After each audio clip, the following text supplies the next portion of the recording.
Okay, this video is Obesity Causes Part 7, and we're going to talk about how to lose weight. And I divided this up into a couple different steps. And the first strategy, I'm going to use like these great military heroes like this David here. This is the statue of David by Michelangelo, and it's magnificent.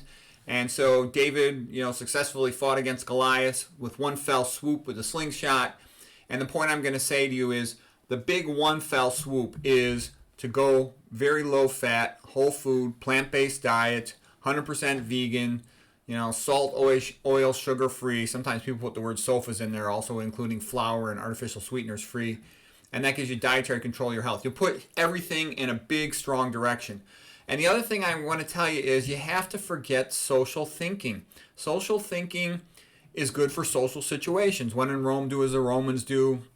Go with the flow, everything in moderation. That's fine for getting along with people. That is not how you should think about health. The way to think about health, you should think of it almost like religion, like the 10 Commandments. If an alcoholic, you're talking to an alcoholic, you don't tell him you can have one beer every day. You tell him you can never touch a drop of alcohol again. No alcohol, not one drop. You don't tell a smoker you can have a cigarette. You tell him never smoke a cigarette again. When you married a woman, you can't have your old girlfriend once in a while, okay? You just don't go with her anymore. And what I'm saying is, I talk to all these people, they're all fat and sick and pathetic, and they keep on wanting, well, can I have a little meat? Can I have a little oil? And I know those people are not going to be successful. A person who's going to be successful is somebody who says, what else can I do? What else can I do? I want to be successful. This is important. My life depends on this. Okay, so this is your big, giant step to go whole food, low fat. I call it very low fat because I'm talking like 10% or less. Because a lot of scientific articles are really bogus. They'll talk about low fat and the people are eating, 30% fat, which I would consider quite high fat. So, and somebody had recommended to me to call it very low fat, and I think that's a reasonable thing to do. No nuts, because nuts are about 70 to 90% fat. I recommend no seeds. I recommend no caffeine. It's a stress equivalent. You don't want that. No oil, not one drop. Just like Dr. Esselstyn says, no oil, not one drop. No meat, not one bite. For Esselstyn's coronary artery disease reversal patients, he didn't even require them to do any exercise or anything else. His feeling was people only have so much willpower and self-control, so just get them to eat the right diet is enough. And that's all it takes to get the system to work.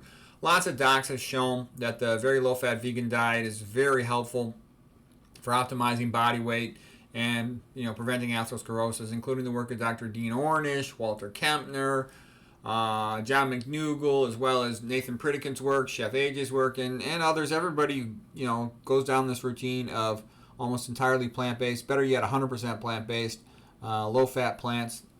They move towards optimizing their body weight, and they don't develop atherosclerosis. Okay, no processed food, not one bite. It's a good way to avoid all the MSG and MFG stuff, which can get you addicted to foods. MFG is manufactured free glutamate. I recommend no sweets. You can avoid all that industrial processed high fructose corn syrup and whatnot. Artificial sweeteners, we talked about in the previous lecture how those actually lead to weight gain. If you're going to store water, put it in glass, not in these plastic bottles. There's so much plastic that it's something called the Great Pacific Garbage Patch. If you put that in your internet browser, you'll see there's all this plastic accumulating in the oceans. It's a big mess. This is a quote from Doug Lyle, PhD. He's a psychologist that worked with Dr. McDougall. He's a real bright guy. He says less than 5% of the population is able to find out about the vegan diet, motivated to learn it, and conscientious enough to follow it. I can tell you, most of the people I talk to, they all say to me the same thing. Oh, Doc, I eat well, lots of chicken and fish, which is, they don't know any better. They mean well, but that's a completely ignorant thing to say. Those are very high-fat foods. With estrogenic contaminations that just make you fat and sick. Okay, for additional steps in diet. So this now is what's called the Fabian strategy. And the Fabian strategy is named after a great Roman general, Quintus Fabius Maximus. Okay, so there's the Fabian strategy. And this comes from the Carthaginian Wars, the Punic Wars, with Carthage between Rome. And Hannibal was the great general of Carthage. And in one battle at Cannae, he killed or captured over 60,000 Romans. The Romans were very afraid of him. He has a jar full of their rings here. Okay, so this is a statue of Hannibal. And the reason I mention this is the Romans had realized they simply could not go head-to-head with Hannibal and the Carthaginians, or they would get their butt kicked. So Fabius came up with the strategy of just doing a whole bunch of little tricks and avoiding a big front-to-front confrontation with the Carthaginians, and he ended up being successful and leading to the defeat of Hannibal. So what am I talking about here is you've already gone 100% whole food plant-based. Start doing all these little tricks. Like Chef AJ is the one who's developed these tricks the most. Things like eat veggies first. Eat your veggies at the beginning of the meal. Eat your veggies for breakfast. That'll stretch your stomach, help to satisfy your hunger. She drinks the water that she boiled the veggies in, calls it pot liquor, okay? Eat food that is low in caloric density. So you stretch your stomach with fewer calories. So you satisfy your hunger with fewer calories, and you end up losing weight. When you eat a low-fat diet, you reset your body weight set point and your hunger satisfaction set point to a lower number of calories. You can walk while you're eating. That improves your insulin sensitivity. Learn to manage your stress, because your stress elevates cortisol, and that eventually leads to weight gain and especially visceral fat. Get adequate sleep, because that's a stress equivalent, which will elevate cortisol and lead to weight gain. Avoid caffeine, because that's a stress equivalent. Elevates cortisol, will lead to weight gain. Exercise helps, especially for fitness more so than weight loss, but it contributes to improved muscle tone, improved self-esteem, better sleep. You need your sunshine, get vitamin D. That improves your overall health more so than just for weight. Maintain your relationships. Having some good social relationships helps lower your stress level. Religion helps lower a person's stress level. Religious people are a lot more healthy than non-religious people, and that's not widely talked about. It's sort of, in fashion nowadays to not talk about religion, but they're much healthier than other people. So there's a big benefit to it in that sense. Okay, now another aspect of strategies. This is Napoleon, magnificent drawing here by Jacques-Louis David when he was coming over the Alps to go into Italy. And then later on, Napoleon, went in and attacked Russia. And here's the strategy of Napoleon retreating from Russia. This is a painting, beautiful painting by Meissonier, 1864. And you can see they're looking kind of tired. They're starving. It's like a scorched earth policy. There's no food there. And what am I talking about here? To avoid these obesogenic chemicals, lots of people are exposed to tons of these things. Unless you're aware of them, you're probably being exposed to a lot of them. So the best strategy is to become a minimalist, so you don't keep exposing yourself to estrogenic chemicals. They tell you to gain weight. With the same amount of calories, the more estrogenic chemicals you have in your body, the more difficult it is going to be to lose weight. And this is things like avoid plastics. Meat tends to have a lot of estrogen. They give estrogen to the animals to make them get fat faster. Filter your water. There's tons of estrogen in municipal water, unless you use a carbon filter to remove it.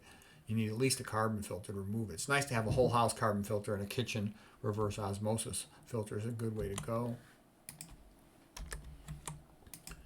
Okay, what's the healthiest food in the world? Sweet potatoes. Okay, why are sweet potatoes the healthiest in the world? Well, first of all, potatoes, rice, and sweet potatoes all have about 1% fat, and the lower the percent fat in your diet, the faster you will lose weight. Okay, you're stretching your stomach better with minimal fat.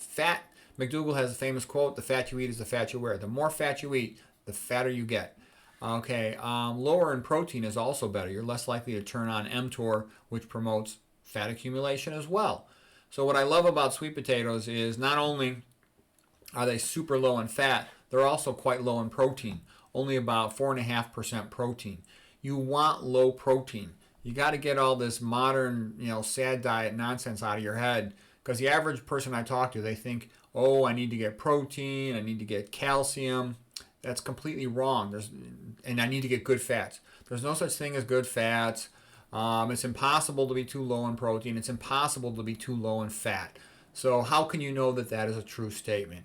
If you think about it a little bit, it'll make sense, okay? Think about breast milk. It's about 5 to 6% protein. That's at our maximum phase of growth in life. It's impossible to eat less than that on any natural occurring diet. There's been people on 2.5% protein. I've given a bunch of separate lectures on this topic, and you can see all the references in those other lectures. And Dr. McDougall will tell you he's never seen a protein deficient patient in his life, not one. I've never seen one either. It's just not going to happen. With any natural occurring diet, it's impossible. And the same thing with being fat deficient. It is impossible to be fat deficient on a naturally occurring diet of plant foods. It's just impossible. There's plenty of omega-3s in there. There's plenty of fat. They fed people in the Winnet study and McKean study less than 1% fat, and the people are fine. Okay, part of it's because they get secret fat, so to speak, from the fiber. I've given other lectures on that. The only good fat is fiber fat, secret fat. Okay, so anyways, regular potatoes are about 9% protein. Depending on what you read, some rice claims to be as low as 5% in protein. Other rices go all the way up to 8, even 8.5 protein. So what exactly is rice? I'm talking about white rice. Just say it's maybe about 7% protein. But sweet potatoes are significantly lower. And you know, the Papua New Guinea population gets about 93% of their calories from sweet potatoes, and they were rather robust and healthy, despite the fact they smoked a lot. They had much lower cancer than the Americans who also smoked, and it's thought because of their low-fat diet. So anyway, sweet potatoes, they taste great, super low in fat, super low in protein. That's what you want. Okay, what about fruits? Fruits cause a lot of controversy, and I think that if a person is active, a robust, active, athletic person, they can eat a lot of fruit. They're burning a lot of calories. You know, Garth Davis, who's the bariatric surgeon, became a triathlete, said he's been impressed by how skinny and healthy many of the fruitarians are that he has seen. Durian Ryder is a real famous guy, and I like Durian Ryder, and he's an athletic guy. He runs in races, he rides his bicycle in competitions and whatnot, and he loves eating fruits, and he also even eats sugar around competition, and he's got these foxy girlfriends, and he says he gets them to lose weight by making them eat more sugar. Okay, he lives in like Thailand or something, so it is true. The fruit eating population, a lot of them are very healthy and very skinny, very fit. Ruth Heydrich, PhD, the famous triathlete who has survived metastatic cancer for over 30 years. She loves to eat fruit as a pre-workout meal. She's actually transitioned to eat. She started out on the McDougall diet as she cured her cancer, so to speak, went into remission, but then she's moved towards eating a raw food diet. So I am going to agree there's a lot of extraordinarily healthy people that eat a lot of fruit. But then why do people sometimes criticize fruit? It gets criticized because it has a lot of fructose in it, and fructose is metabolized different than glucose, and if a person isn't exercising a significant amount, there is a risk that they will gain weight on the fruit. Dr. McDougall tells patients that are trying to control their weight to eat only 2 servings of fruit or less per day. The fructose will have a tendency, if you ingest a lot of it, this is much more of a problem if you're eating the processed food. Things like sweetened beverages with high fructose corn syrup. There's also low carb speakers. The most famous one is Dr. Lustig, and he basically says fructose is like the worst thing in the world, and he'll talk about how it's associated with obesity, metabolic syndrome, fatty liver, and all this. But you have to also remember, the person's promoting all these low carb meat type diets, they try to scapegoat and demonize fructose as a way to take attention away from all the problems with eating meat. So they exaggerate the problems of fructose. All right, and there's a famous ultra marathoner guy named Arnstein. I think his first name is Michael Arnstein. He eats about 25 to 30 pounds of fruit a day. He's running really long distances, but he's a super fit guy. And he's got, plenty of YouTube videos. You can check him out. Durian Ryder's got lots of YouTube videos. Garth Davis got lots of YouTube videos. Okay, what else? Arnstein says his teeth look great. He doesn't get any cavities despite the sweets there. Let's see. He eats a little bit of vegetables. The only thing he takes is vitamin B12. All right, but again, he's an ultra marathoner. Okay, guy's gonna run races of 50 miles and more, so he's gonna burn a lot more calories than a regular person. He does say he loves eating bananas at night, and he thinks it helps him to sleep better. He routinely eats 12 bananas at a time. So let's see, what else? Fred Bishy's this old super ager guy. I forget his age, probably around 90 or something. He's a big fan of raw fruits and vegetables. The other thing, people who eat these raw diets, they'll say, well, all other animals eat raw foods. We should too. Other people say if you're just eating raw fruits and vegetables, unless you're eating the real high fat stuff, you'll have a hard time maintaining your body weight. This lady, Janet Marie Wakelin, she wrote a book called Raw Cures Cancer. She's another survivor for like over 20 years from metastatic breast cancer. I've seen that as a pattern. Survivors of metastatic cancer who everybody thought was going to die, who've survived for decades, and they exercise a lot, and they eat 100% vegan, often with a lot of fruits. The fruits are low in protein, which is a good thing to help prevent cancer growth, it is thought. Of course, they just make the main emphasis, like T. Colin Campbell in China study, to eat plant protein rather than animal protein, because plant protein's got a lot less leucine and methionine. That's the most important point. but I think it's probably helpful to lower your overall protein intake a bit, and fruits are good for that. They're alkaline, which is a good anti-cancer thing. They got antioxidants, that's good anti-cancer thing, and they also are low in protein and low in fat, so that's all good. Fruits tend to be, significantly more expensive than starches. A lot of people who eat lots of fruits claim it's giving them more energy, better skin complexion, better mood, and no constipation. I eat probably, in the ballpark of about 35% of my calories from fruits, in the ballpark of that. Probably about 60% from starch, and then the rest from vegetables. Okay, just a couple more thoughts on fruits. We talked about them. They taste great, but because they don't bump up your blood glucose that much, they don't raise insulin that much, they don't satisfy hunger as much. I wonder what they spray on apples, that coating. I wonder if they spray MSG on there. I wonder if that wax, how it's processed by our body. That's one of the reasons why I stopped eating apples, because I was like addicted to them. I would real quickly eat 12 of them. You can't eat 12 potatoes real fast. In nature, they tend to be more seasonal. I don't like things like strawberries because of your regular outer surface. I worry if it's got herbicides and pesticides on it, how can you clean it off? You can't. Grapes have such a thin skin around them. I worry that they're going to be contaminated, whatever they get sprayed with. In a perfect world, I would eat an OMAD diet like at lunch or a late lunch. But in a practical world, when you have to work all day, it's more convenient to eat the OMAD diet at night. I don't want to eat an OMAD, one meal a day diet in the morning, because the morning's brain time. So if I have a day off in the morning, I always want to do something difficult intellectually, read something complex or write something complex. So that's your key brain time, because your brain's just cleaned itself overnight through the lymphatic system, and you're fresh and energetic. So you're at your absolute smartest. When does an animal need to be smart? When it's hungry. So after you've, in a sense, fasted while you're overnight sleeping, when you wake up in the morning, that's as smart as you get. The ghrelin also from the stomach has a stimulation effect upon your hippocampus to also make you more alert and smarter. And one thing about eating at night, the downside is if you eat a lot of well-hydrated food, like a lot of plant foods are, then you're going to have to wake up to void, which can eventually start to interrupt your sleep. Walter Kempner, MD, out in Durham, Carolina, at Duke University, was super famous for having people lose tons and tons of weight. But they also were traveling to Durham, Carolina under his supervision. They would be in these places called rice houses, so sort of like a supervised outpatient. They would weigh in public in front of all the other people, so there was a social pressure. The person who lost 100 pounds would get their picture on the wall, the Centurion Club. They would put their blood pressures up on the wall and whatnot, their body weights on the wall. All he fed them was rice and fruits. Eventually, he'd let them eat a little more veggies and a few other things eventually, but predominantly rice and fruit. And these diets were calorie restricted, so it wasn't like they just ate ad libitum whatever they wanted. But he had tons and tons of patients that lost over 100 pounds. He ended up treating overall about 19,000 patients. Eventually, most of his patients were for weight loss, but initially they were especially for treatment of hypertension and kidney failure. There's a lot of info on Kempner. I've given several other lectures about him. His research publications are available at drmcdougall.com. For our purposes in this lecture today, the most interesting thing is his diet. It was typically about 93% carbohydrate, only 4% protein. So that's important to know, 4% protein. The patients were doing great. You don't need any more than 40. He had incredible health improvements in his patients on a 4% protein diet and only 3% fat. Okay, here's one paper about Kempner having over 106 patients who lost over 100 pounds of weight. Okay, so that's just like a typical Kempner thing.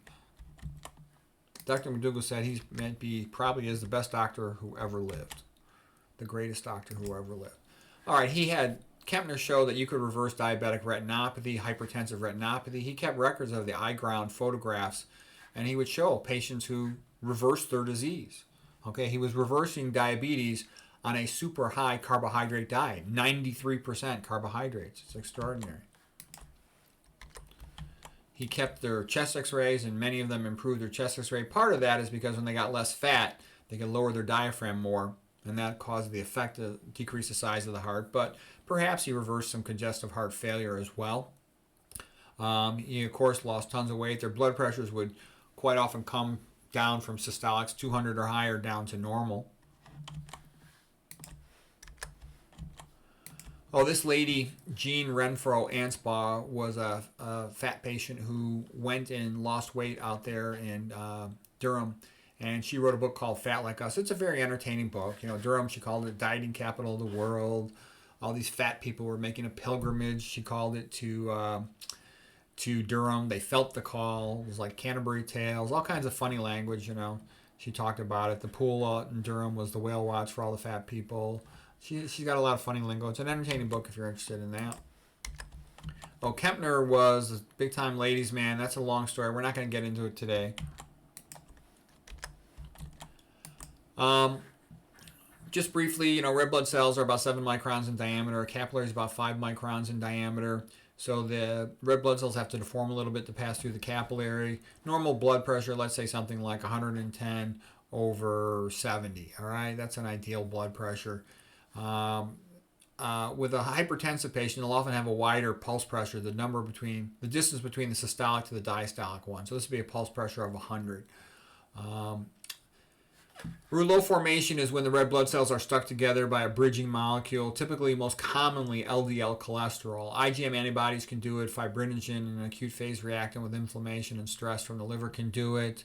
Uric acid can do it from high fructose diets, for example. When their red blood cells are stuck together into rouleau formation, it means stack of coins in French, blood pressure has to go up to pump them through the capillaries. So high-fat diet is one of the major causes of hypertension. And I can tell you this, all the conventional medical books are stupid on the topic of hypertension. They're going to tell you 90 to 95% of hypertension is called essential hypertension because the cause is unknown. That's completely stupid. It's not true. We all know that high fat meals cause hypertension. High sodium causes hypertension. Sodium because it's a vasoconstrictor. High fat meals because they make the blood sludge. As they thicken the blood, pressure has to go up to pump it through the circuit. So there's no mystery there. They call it a mystery because then you can sell drugs. Whenever you say nobody knows what causes something, then the next step is always buy our pill. Okay, on the outside of red blood cells, they have a negative charge called a zeta potential. And that's formed by these what are called sialic acids, which are very much like a glucose with a carboxylic acid. There's a little more to it than that, but that's a useful way to think of them. And so the negative charges repel the other RBCs so they don't stick together. That's what you want. A bridging molecule is a positively charged molecule of adequate size that will stick the red blood cells together. By far the most common one is LDL cholesterol, but like we were just talking about, an IgM antibody with an acute infection can do that. Fibrinogen, which goes up in the blood with stress or inflammation, can do it. Uric acid goes up in the blood with a high meat diet or with a high fructose diet. And those can also function as bridging molecules to stick the red blood cells together, causing a rouleau formation, leading to increased blood pressure. The reason why elevated blood pressure, hypertension, is such a big deal, it's the number one risk factor for atherosclerosis and also for like intracranial silent strokes in the brain. I see tons of them every day, and the day of reading brain MRIs, I'll see thousands of them. And the reason is because the same patient can have like 100 of them. Okay, so we talked about zeta potential. The higher the LDL cholesterol, the thicker the blood, the higher the blood viscosity, because the more rouleau formation you have. Okay, this was a paper like Peter Quo in the 1950s, and later his work was repeated by Meyer Friedman and Ray Rosenman.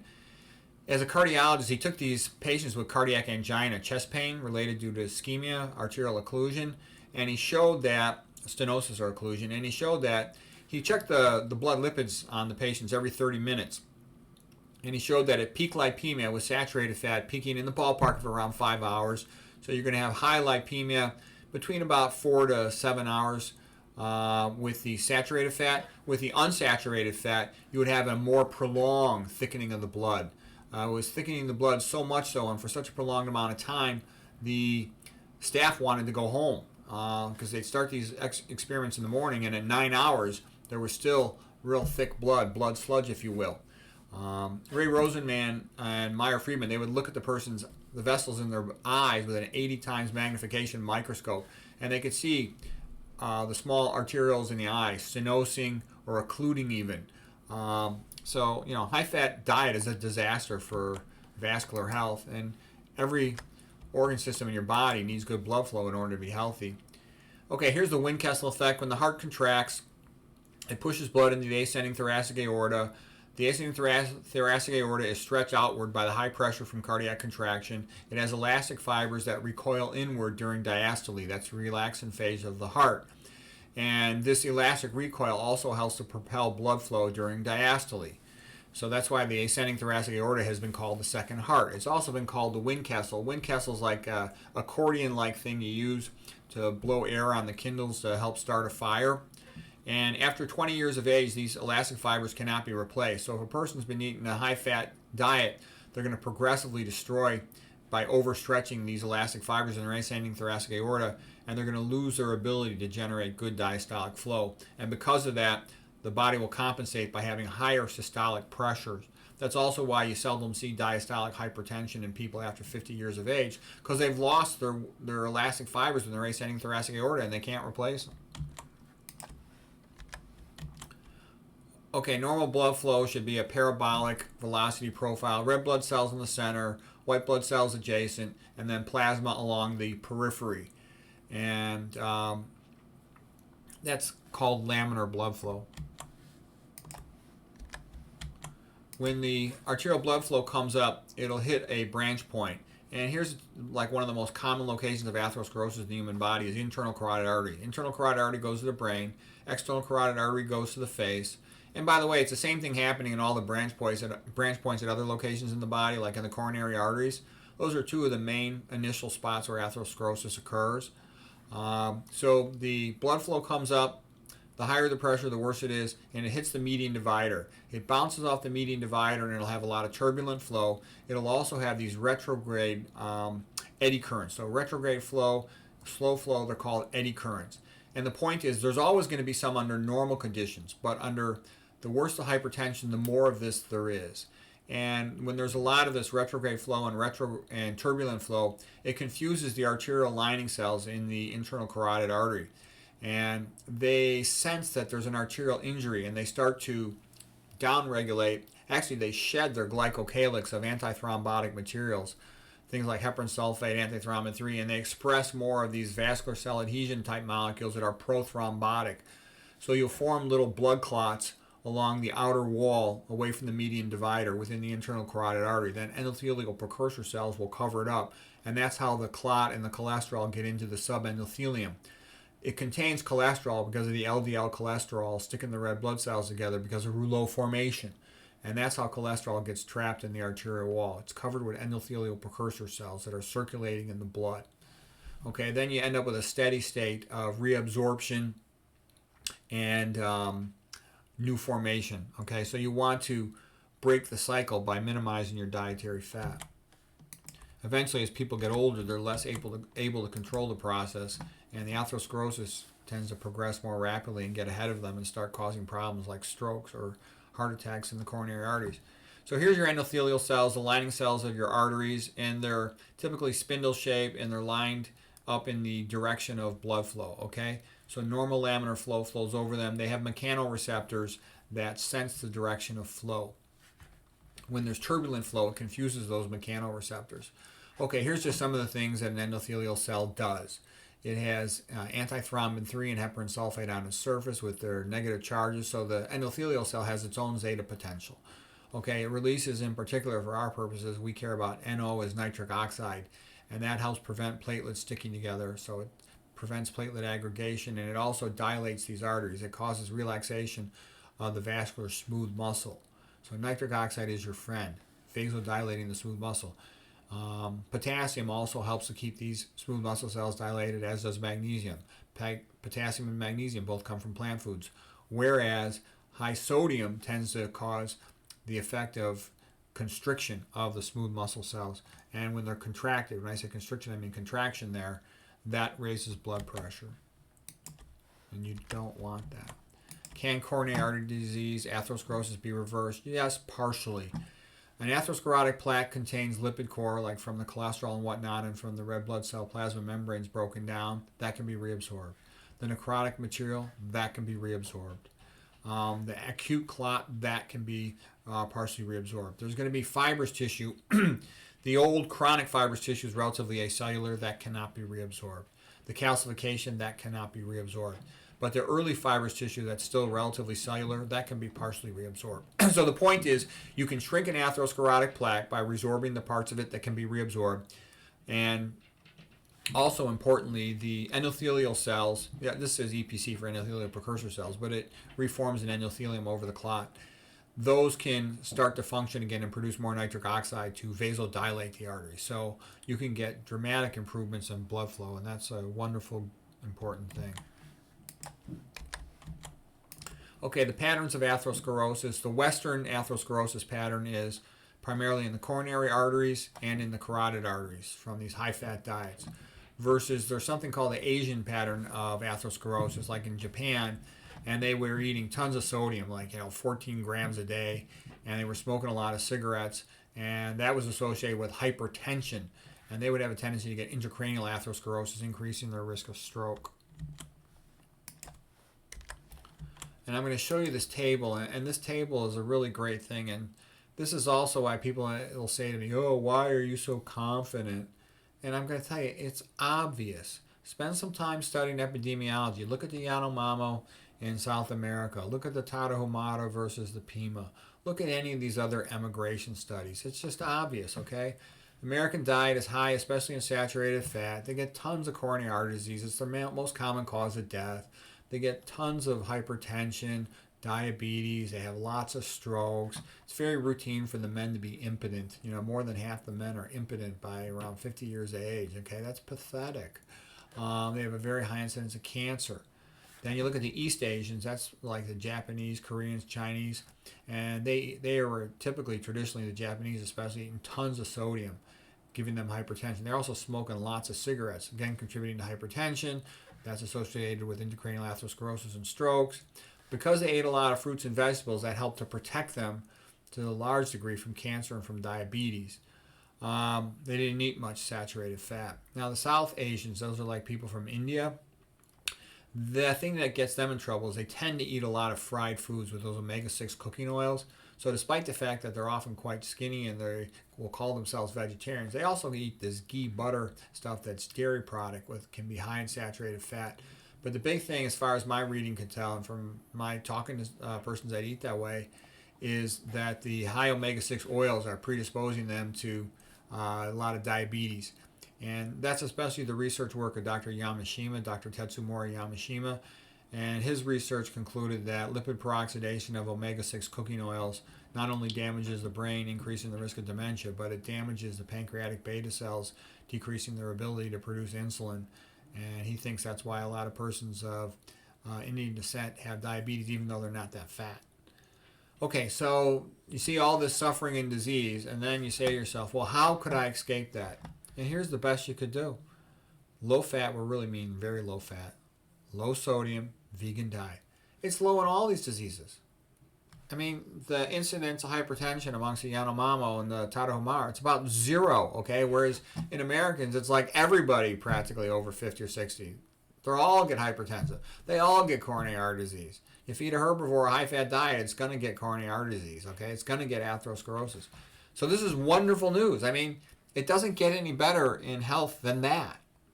And like I said, we're not talking about a close match, a wrestling match in the finals where one guy wins 5-4. No, we're talking 0 persons, Tarahumara, Yanomamo, that eat this way. None of them get hypertension. 0. Versus the people who eat these high-fat, high-sodium diets, almost all of them eventually get hypertension. And they're sick much younger, okay? So anyways, there it is. You can take it or leave it. I just let you know. Try to give you a chance. I feel sorry for patients. Patients are so sick and so pathetic. And I can tell you, most people don't age well. Most people never get better. All these diseases are called chronic because the patient never gets better. What's the cure rate with pills for hypertension? 0. It's never cured. What's the cure rate for diabetes with pills? 0. It's never cured. What's the effective pill that cures obesity? None. 0. Okay, they've tried things in the past, but they all had a lot of side effects. And the same diet that protects you from obesity, it protects you from tumor promotion, so it helps dramatically reduce your risk of cancer. Okay, I call my version of the diet the Spartan vegan diet because it's real sparse in what it offers and because of my background as a wrestler. I've got separate videos on Spartan vegan diet. Okay, this is just one thing to show you that all these animal foods, they're really high in fat. Look at salmon, 50% fat. Even your so-called lean chicken's about 25% fat. You notice there's no carbohydrate in meat. The only so-called meat product with carbohydrate is milk, okay? The rest of them are all just animal protein, which is a very bad thing for health, and animal fat, which is also a very bad thing for your health. Look at salmon, 50% fat. And there's another reason why I'm not a fan of soy. It's like 37% fat. It's really high in fat compared. It's the fattest of all the beans that are eaten routinely. The next fattest bean is garbanzos at about 13%. So fat is like 3 times as fat as garbanzo beans, and it's full of estrogen. Okay, the last thing in the world I want to eat is a really high fat food full of estrogen. Okay. And it just goes to show you how good advertising can be, that there's tons of people on the internet, they love soy, and none of them's ever read the papers on it. The more you read the papers on it, the more you want to avoid it.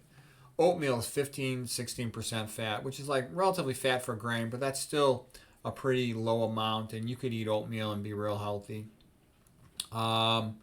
These fruits are really low in fat. Look at apples, about 3% calories from fat. Blueberries, about 5% fat. And then we talked about potatoes, white rice, sweet potatoes, only about 1% fat. So all those things help a person to optimize their body weight. Oh, here's just another chart. I got more stuff listed in their fat. Flaxseed, about 71% fat. I'm not going to eat that stuff. These nuts, 70 to 90% fat. All oils are 100% fat. In my opinion, you shouldn't have 1 drop of oil. Okay, and again, the fruits are real low in fat, they're real low in protein, so those are some good things about fruits. Olive oil, a lot of people have an emotional attachment to olive oil. Like, I got Greek friends, and man, you can't criticize olive oil in front of them, or they'll cry or punch you. They get real upset. Okay, olive oil, all kinds of problems with it. It raises postprandial triglycerides. It causes decreased arterial vasodilation in the flow-mediated vasodilation test. It's not good for you.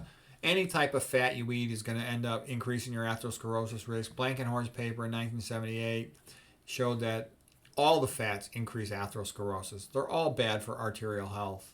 Okay, and there's a whole bunch of other papers showing all these problems with them. I recommend avoiding all of them. The MUFAs are not protective for atherosclerosis. I think all that stuff, saying olive oil and nuts are good for your arteries, I think it's bogus. I think it's corporate sponsored research from my reading of it. VegSource has good videos on all the problems with nuts. That's run by Jeff Nelson. He's a real smart guy. This is just a nomenclature for these fats. This is more stuff on oils. Oleic acid, like olive oil, it'll increase factor 7, a clotting factor, as does sat fat. Palmitic acid, C16, and no double bonds. We talked about how fats increase insulin resistance, especially saturated fat. They all promote obesity, which is going to lead towards more diabetes as well, and insulin resistance. You get plenty of omega-3 fats from just eating plant foods. You don't need to eat any other source of them. Nathan Pritikin says 1 bowl of oatmeal gives you all the fat you need. Like I said, you need less than 1% fat in your diet. And it's impossible to be that low. It's impossible to be too low in fat. You should forget about it. What people tend to be deficient in the United States is potassium, magnesium, and fiber, because they all come from plant foods, and they're not eating enough plant foods.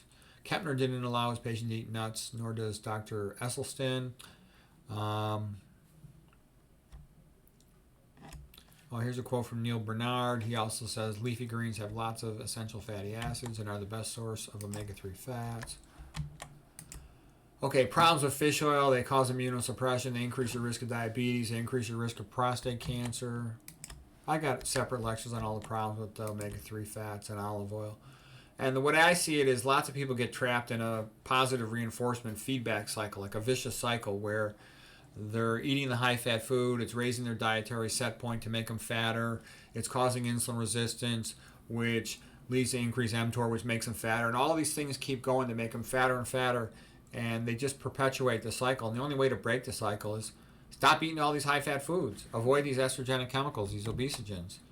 That's what you got to do. You'll lower your set point. So anyways, that's it for lecture number 7 on causes of obesity. And the emphasis in this lecture was ways that a person could lose weight.